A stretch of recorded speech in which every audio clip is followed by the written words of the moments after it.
올해 들어서 수요 저녁 기도회가 굉장히 풍성해진 것 같아요. 맞습니까? 네.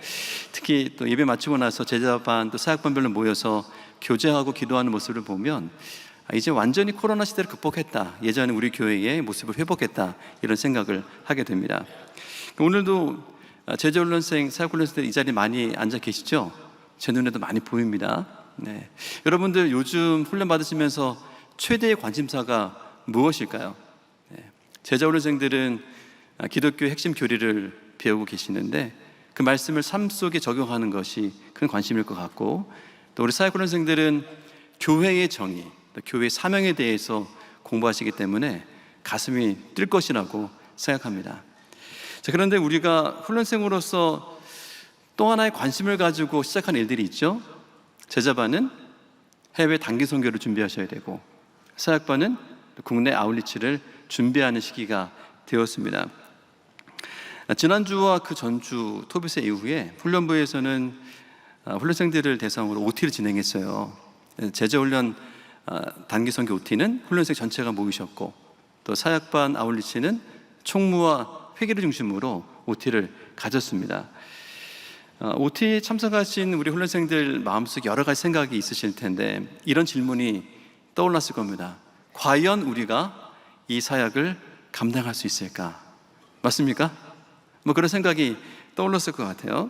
훈련생들뿐만 아니라 주일학교, 권사회, 많은 부서에서 또 여름 사역을 준비하면서 많은 공동체의 사역을 기도로 준비하고 있습니다. 제가 담당하고 있는 일본사회에서는 6월 말부터 7월 초까지 일본으로 단기 선교를 떠나요. 우리 권사님들이 화요일마다 모여서 기도하고 찬양 연습하고 열심히 준비하고 있습니다. 이와 같이 교회의 많은 사역들은 개인 단위가 아니라 공동체 단위로 진행되는 경우가 많습니다. 하나님께서 구원받은 백성들을 부르실 때에 우리를 개인적으로 부르실 뿐만 아니고 공동체적으로 부르셨어요. 그래서 하나님이 구원받은 백성들에게 하나님을 일을 맡기실 때에 공동체가 함께 참여해서 일하는 것을 기뻐하십니다. 오늘 우리가 읽은 이 본문 말씀에도 성막 제작이라고 하는 하나님의 일을 위해서 이스라엘 백성들이 공동체적으로 부름받는 것을 알 수가 있습니다. 먼저 본문의 배경을 살펴보는 게 좋을 것 같은데요. 여러분, 지난 4월 달에 구약의 파노라마 세미나가 있었습니다. 여기 계신 많은 분들이 구약의 파노라마를 이미 수료를 하셨잖아요. 출애굽기를 보면 홍해를 건넌 이스라엘 백성들이 어디에 갑니까? 시내산에 갑니다. 시내산에서 굉장히 중요한 두 가지 일이 있는데, 하나는 무엇을 받았죠? 율법을 받습니다. 또 하나는 무엇을 만듭니까?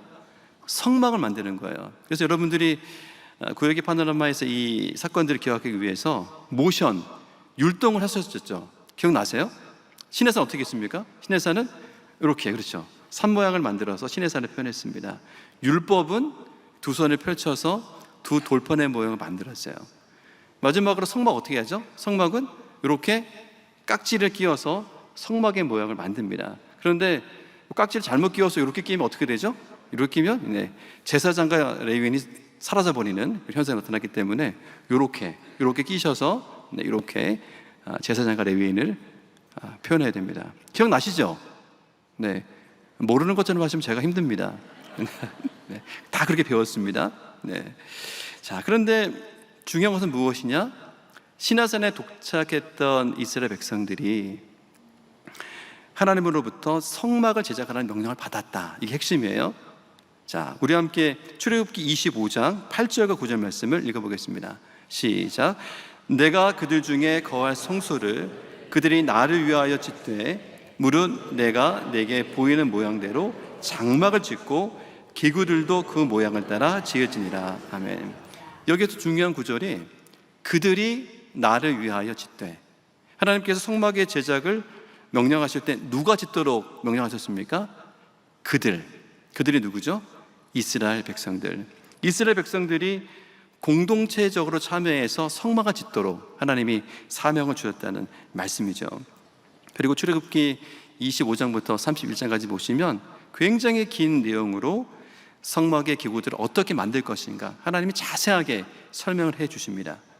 그리고 금송아지 사건이 일어난 이후에 35장부터 성막을 위해서 드리는 예물들의 내용이 쭉 나오고 드디어 40장에 가면 성막 봉헌식을 하면서 출애굽기가 마무리되는 것이죠.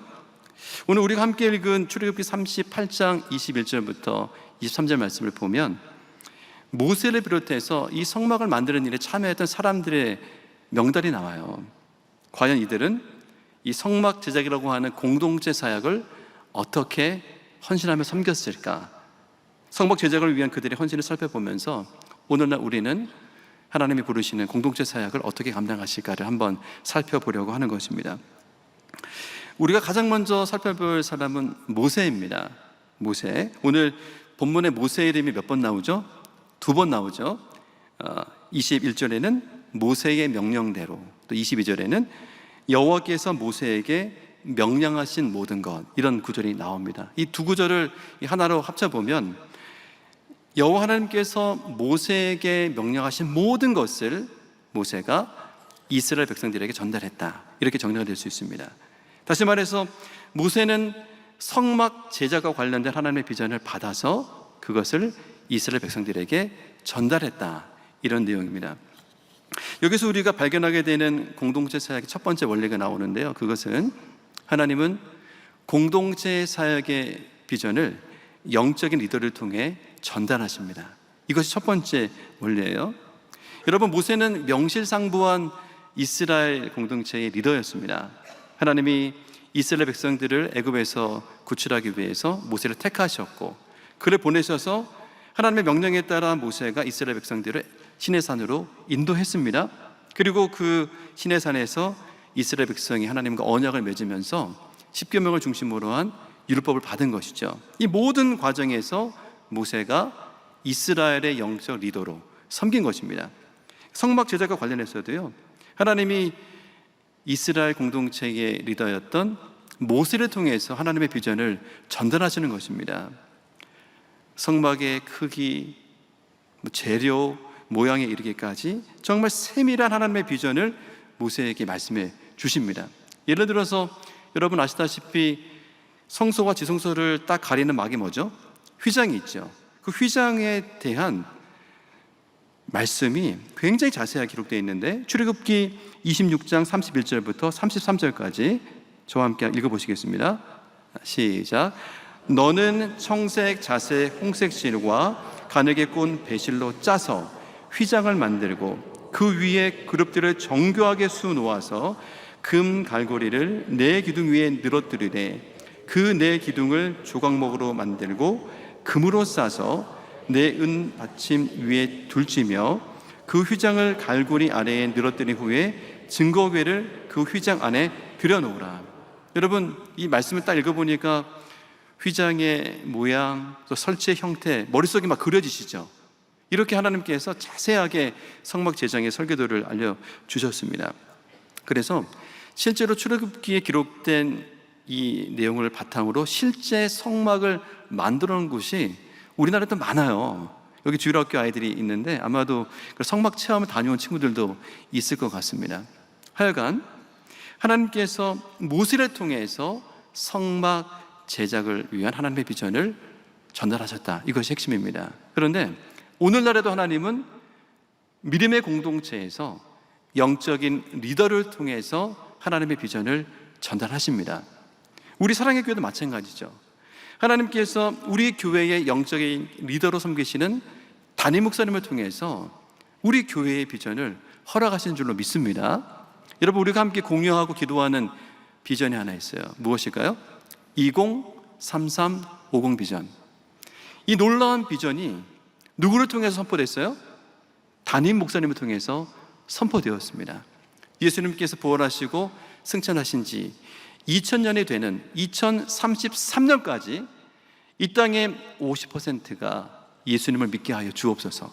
그와 같은 놀라운 비전이, 그 하나님의 비전이 담임 목사님을 통해서 우리들에게 전달된 것이죠. 그래서 우리가 사랑의 교회 영가족으로서 우리의 가정, 우리의 일터, 우리 학교에서 복음 전파의 사명을 잘 감당하고 있다고 믿습니다. 자, 그런데 첫 번째 원리, 하나님이 공동체 사역의 비전을 영적 리더를 통해 전달하신다라고 하는 이 원리에 대해서 가끔 오해하거나 또는 수용하지 못하는 분들이 발생해요.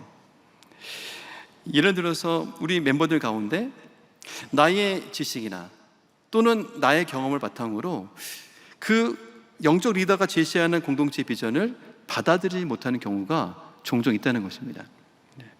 심지어 예수님의 제자들도 그랬어요. 여러분 마가복음 6장에 보면 어떤 이야기가 있을까요? 오병이어의 이야기가 있습니다. 예수님께서 큰 무리를 보시고 목자의 심정으로 말씀을 가르치세요. 날이 저물었습니다. 제자들이 말합니다. 예수님, 이곳은 빈들이고 또 날이 저물어 가니까 이 무리들을 두루두루 이 촌으로 보내서 음식을 사 먹게 하자고 이렇게 말합니다. 그때 예수님이 뭐라고 말씀하실까요? 뭐라고 말씀하시죠? 너희가 먹을 것을 주라, 이렇게 말씀하십니다. 이때 제자들이 어떻게 반응해요? 예수님, 우리가 그럼 가서 200데나리온 떡을 사다가 먹여야 됩니까? 이렇게 반문을 합니다. 무슨 상황인가요? 예수님께서 제자들에게 큰 무리를 먹여라 라고 하는 비전을 주셨는데 제자들은 재정적인 한계를 이유로 해서 받아들이지를 못하는 거예요. 이것이 우리의 모습일 수도 있습니다. 사랑하는 성도 여러분, 우리는 과연 어떻습니까? 하나님이 영적 리더를 통해 우리 공동체의 비전을 주실 때 여러분 아멘으로 화답하십니까? 생각보다 목소리 작네요. 네, 한 번 더. 네, 여러분 하나님께서 담임 목사님을 통해 우리 교회에 주시는 비전을 아멘으로 화답하시죠? 그것이 바른 태도입니다. 네. 단기 선교를 준비하는 지자반이나 또 아웃리치를 준비하시는 사역반 훈련생들에게 제가 좀 정중하게 권면의 말씀을 드리고 싶은데요. 여러분, 여러분의 반을 담당하는 훈련 교육자들이 지도하시는 그 지도를 잘 따르시기 바랍니다. 네, 부탁드립니다. 네. 훈련 담당 교육자들이 여러분의 공동체를 향한 그 사역적 비전을 잘 받아서 여러분들에게 전달할 때에 여러분들이 그것을 믿음으로 수용할 때에 아웃리치와 단기 선교 현장에서 놀라운 일들을 경험하게 되리라 확신합니다. 아멘. 네. 제가 지금까지 공동체 사역의 첫 번째 원리를 말씀드렸어요. 무엇이었을까요? 하나님은 공동체 사역의 비전을 누구를 통해서? 영적 리더를 통해서 전달하신다. 자, 이제 두 번째 원리를 말씀드리겠습니다. 우리 함께 21절 말씀 읽겠습니다. 시작. 성막 곧 증거막을 위하여 레위 사람이 쓴 재료의 물목은 제사장 아론의 아들 이다말이 모세의 명령대로 계산하였으며. 네, 여기 누가 등장해요? 이다말이 등장합니다. 이다말은 아론의 네 아들 중에 막내 아들이에요. 그 이름의 의미는 뭐냐? 종려나무의 지역. 그러니까 종려나무처럼 정말 크고 또 열매가 풍성한 그런 삶을 살아라, 이런 마음으로 아론이 그 이름을 지어주지 않았나 생각해 봅니다. 자, 그런데 우리가 잘 아는 것처럼 이다말은 어떤 사명으로 부름받았죠? 제사장의 사명으로 부름받았습니다. 출애굽기 28장 1절 말씀 제가 읽어보겠습니다. 너는 이스라엘 자손 중 내 형 아론과 그의 아들들 곧 아론과 아론의 아들들 나답과 아비후와 엘르아살과 이다말을 그와 함께 내게로 나오게 하여 나를 섬기는 제사장 직분을 행하게 하되. 아멘. 자, 이다말의 우선적인 임무가 뭐예요? 제사장으로서 하나님을 섬기는 것이 이다말의 첫 번째 임무입니다. 하나님이 가르쳐 주신 제사의 방법을 잘 연구하고 실제로 실행함으로써 하나님과 이스라엘 백성들 사이에서 중보자 역할을 감당하는 것, 그것이 이다말의 첫 번째 사명이죠. 그런데 오늘 본문을 다시 보시면 이다말에게 모세가 어떤 명령을 내립니까? 이런 명령을 내립니다. 성막을 위하여 레위 사람이 쓴 재료의 물목을 계산하라. 쉽게 얘기하면 뭐예요? 성막 제작에 있어서 회계 역할을 담당해라, 이런 명령입니다. 여러분, 성막을 만들 때, 성소를 제작할 때에 얼마나 많은 비용이 들었는지 아세요? 오늘의 본문 바로 뒤에 24절과 25절을 보면 다음과 같이 기록이 되어 있습니다. 함께 읽겠습니다. 성소 건축 비용으로 드린 금은 성소의 세겔로 29달란트와 730세겔이며 개수된 회중이 드린 은은 성소의 세겔로 100달란트와 1775세겔이니. 여러분, 그 성막 건축 비용이 얼마나 들었는지 감이 좀 안 오시죠? 자, 당시의 1달란트가요, 지금으로 치면 34kg입니다. 그리고 1세겔은 약 11.4g이에요. 이런 기준을 보면요, 성막에 들어간 금이 총량이 942kg, 은은 3420kg이에요. 이거를요, 금 1g에 22만 원, 은 1g에 5천 원 이렇게 계산하면 얼마가 나올까요? 무려 2370억이 나옵니다. 그런데 금과 은만 들었어요?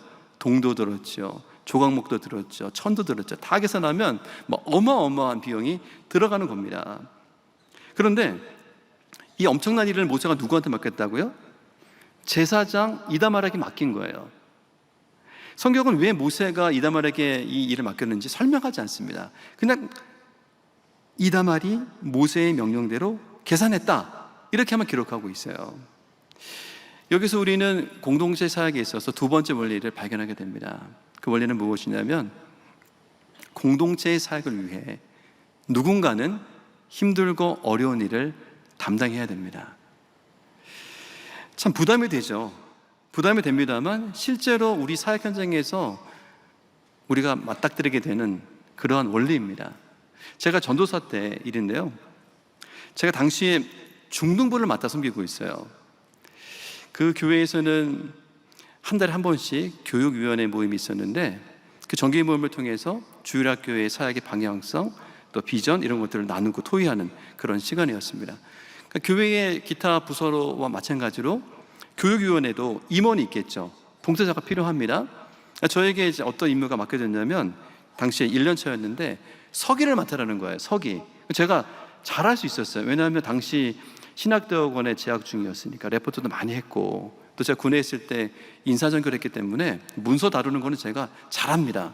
그래서 할 수 있겠다라고 생각했는데, 문제가 그 다음에 발생했어요. 얼마 지나지 않아서요, 저보고 회계를 맡으라는 거예요. 서기와 더불어 회계를.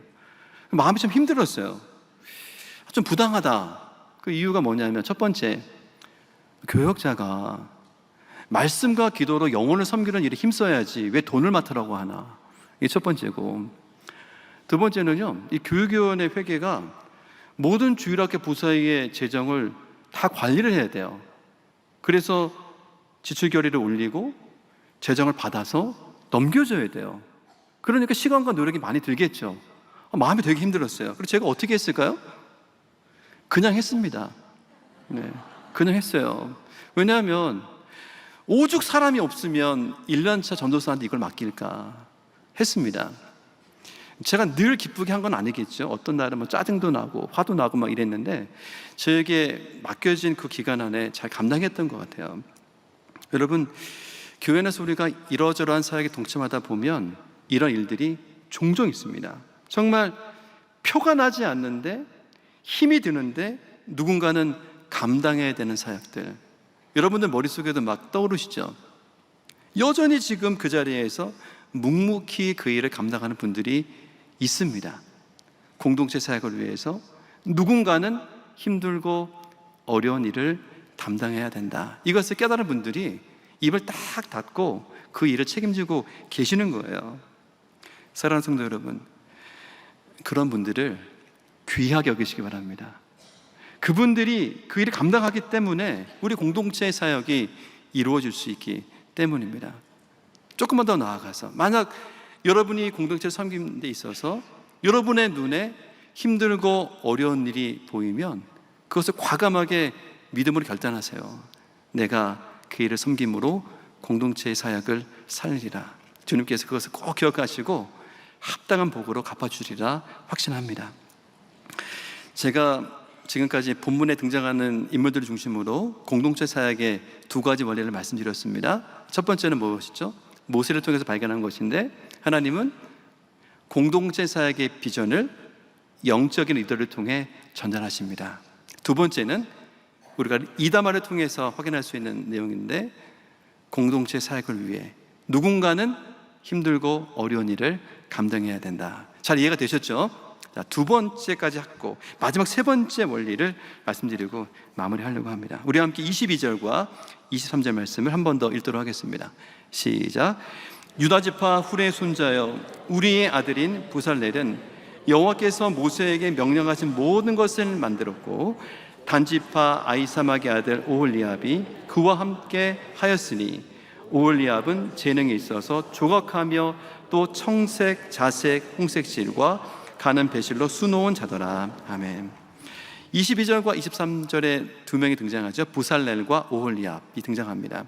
두 사람의 행동을 묘사하는 동사를 보면요, 만들다, 조각하다, 수놓다, 이런 단어를 쓰고 있어요. 실제로 성막을 만들고 기구를 만드는 일에 참여했다, 이렇게 해석할 수가 있습니다. 특히 오홀리압의 경우는 재능이 있다, 이렇게 표현하고 있잖아요. 이 재능이 있다는 단어가 히브리어로 어떻게 되어 있냐면 하라쉬라고 되어 있는데요, 어떤 의미인가? 숙련공 또는 장인, 이런 뜻입니다. 그러니까 오홀리압이 성막과 기구를 만드는 데 있어서 특별한 기술을 가지고 있었고, 그 기술을 가지고 섬기는 역할을 감당했다, 이렇게 볼 수 있는 것입니다. 자, 그렇다면 여러분, 이 부살렐과 오홀리압이 이와 같은 기술을 어떻게 획득할 수 있었을까요? 성경이 우리들에게 모든 정보를 알려주지 않습니다만, 이 두 사람이 처음으로 등장하는 본문을 보면 힌트가 됩니다. 출애굽기 31장 2절부터 5절까지 우리 한 번 더 읽으실 텐데요, 우리 한 절씩 교도하시고 제가 먼저 읽도록 하겠습니다.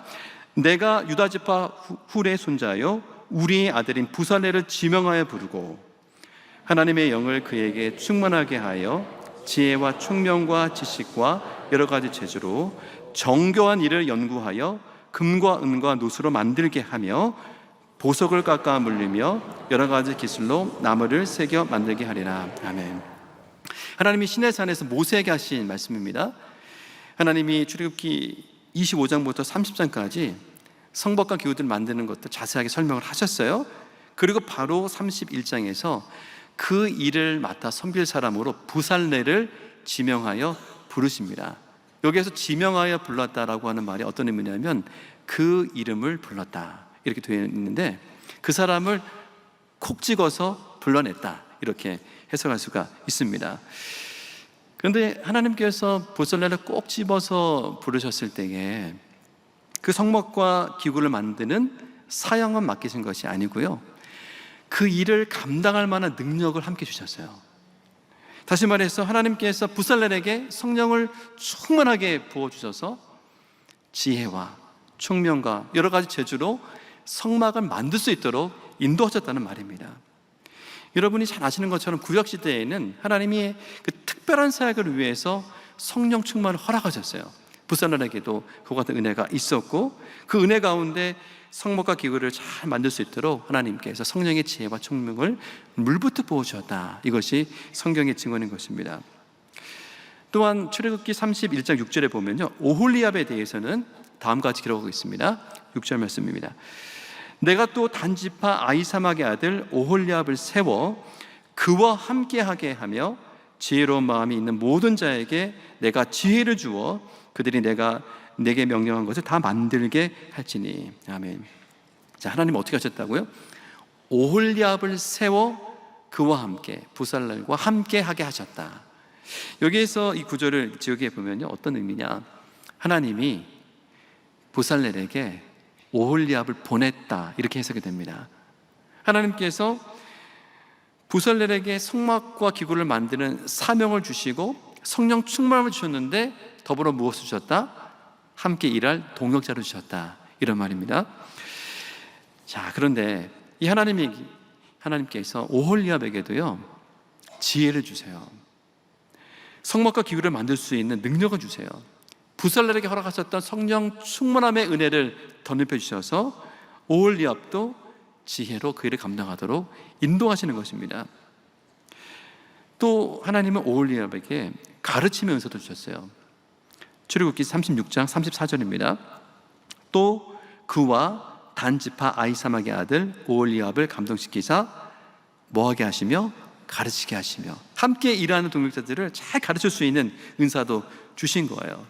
이와 같이 하나님은 공동체 사역에 동참하는 자들에게 은사를 주십니다. 우리 사회훈련생들 이제 한 달 뒤면 CLTC 훈련을 받습니다. CLTC 두 번째 과를 공부하실 때 은사에 대해서 함께 공부하실 거예요. 제가 맛보기를 조금만 말씀드리자면 신약 성경에는 6가지 영역에서 은사가 발휘가 됩니다. 22개의 은사가 발견되는데, 예를 들어서 하나님의 말씀을 전하는 영역에서는 3가지 은사가 있어요. 첫 번째는 설교의 은사, 두 번째는 선교의 은사, 세 번째는 전도의 은사. 이런 것들이 성경에 기록되어 있습니다. 근데 우리가 꼭 기억해야 될 것이 하나 있다면 무엇이냐? 하나님은 우리 모든 그리스도인들이 주님의 몸된 교회를 섬길 수 있도록 한 가지 이상의 은사를 성령을 통해서 선물로 주셨습니다. 다시 한번요. 하나님은 우리 모든 그리스도인들이 주님의 몸된 교회를 섬길 수 있도록 한 가지 이상의 은사를 성령을 통해 선물로 주셨다. 여러분 아멘이시죠? 우리가 이미 다 은사를 선물로 받았어요. 그 은사를 발견하는 것이 우리의 책임입니다. 자, 그런데 가끔 우리 성도들 가운데 이런 분들이 있어요.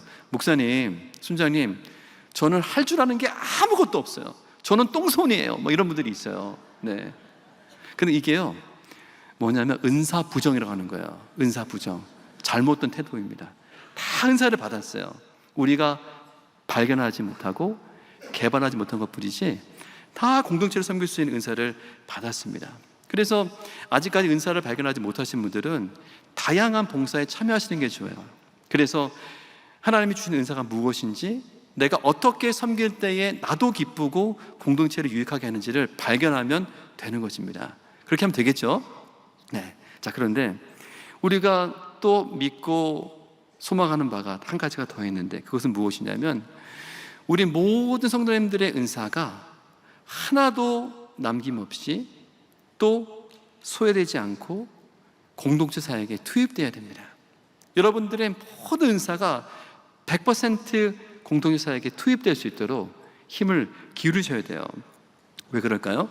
네, 2가지 이유가 있는데, 첫 번째는 우리 모두는 몸의 지체이기 때문입니다. 우리 몸에서 단 하나의 지체가 없어지거나 기능을 못하면 온전한 몸이 될 수가 없는 거예요. 우리 모든 성도들이 지체로서 공동체 사역에 참여할 때 온전한 공동체 사역이 이루어지는 것입니다. 두 번째는 모든 은사가 상호 보완적이에요. 예를 들어서 우리 다락방 순장님이 가르침의 은사가 있으세요. 이 순장님께서 정말 다락방 교재를 잘 분석하고 성경의 본문 말씀을 잘 해석해서 정말 우리 순원들의 머릿속에 쏙쏙 들어가도록 잘 가르치는 순장님이에요. 여러분, 근데 맨날 이렇게 성경 공부만 하면 우리 순원들이 영혼을 살찌는데 몸이 메마릅니다. 네. 그 순원 중에 정말 섬김의 은사가 있는 누군가는 간식을 준비해 오고, 또 순원 중에 긍휼의 은사가 있는 누군가는 공감으로 섬겨주고, 이래야 다락방이 건강하게 성장하는 거예요. 제 말이 맞습니까? 네, 그렇습니다. 여러분, 지금 이 자리에 훈련생들이 많이 계시는데 제자훈련 단기선교, 또 사역훈련 아울리시도 동일한 원리입니다. 우리 훈련생 한 분 한 분에게 이미 하나님이 성령의 은사를 선물로 주셨어요. 여러분의 그 은사를 잘 발견하고 개발해서 여러분의 은사가 낭비되지 않고 소외되지 않고 100% 완전하게 그 사역에 동참이 되면 정말 그 사역 현장 속에서 놀라운 하나님의 역사를 경험하게 되실 것입니다. 그것을 기대하는 훈련생 되시기를 주님의 이름으로 부탁을 드립니다. 아멘. 제가 오늘 본문을 중심으로 공동체 사역의 원리를 크게 3가지를 말씀드렸어요. 첫 번째는 무엇입니까? 하나님은 공동체 사역의 비전을 영적인 리더를 통해서 전달하십니다. 두 번째는 공동체 사역을 위해 누군가는 힘들고 어려운 일을 감당해야 합니다. 마지막으로 3번째, 하나님은 공동체 사역에 동참하는 자들에게 은사를 주십니다. 여러분 모두 아멘이시죠? 우리는 모두 예수님을 나의 유일한 구원자와 삶의 주인으로 고백한 사람들입니다.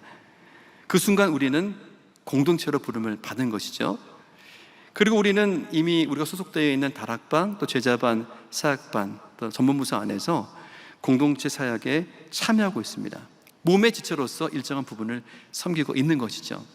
우리 가운데 누군가는 모세처럼 영적 리더로 섬길 수 있고, 또 누군가는 이다말처럼 힘들고 어려운 일을 담당할 수 있습니다.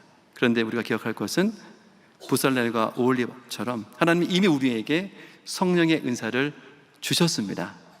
이와 같은 공동체 사역의 원리를 잘 이해하고 여러분의 공동체 안에서 힘을 다해 수고함으로 하나님의 영광을 보는 사역 되시기를 주님의 이름으로 부탁드립니다. 아멘. 잠시 기도하겠습니다.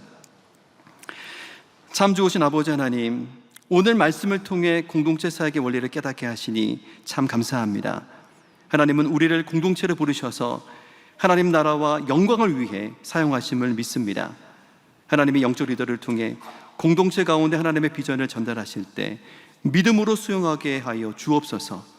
혹시라도 우리의 눈에 힘들고 어려운 일이 보일 때 이다말처럼 묵묵히 순종하는 은혜를 주옵소서. 하나님이 성령을 통해 이미 우리에게 다양한 은사를 주셨사오니 모든 은사를 100% 활용하여 하나님의 사역에 동참하는 기쁨을 주옵소서. 우리를 공동체로 부르셔서 은사대로 섬기게 하시는 우리 주 예수 그리스도의 이름으로 기도하옵나이다. 아멘.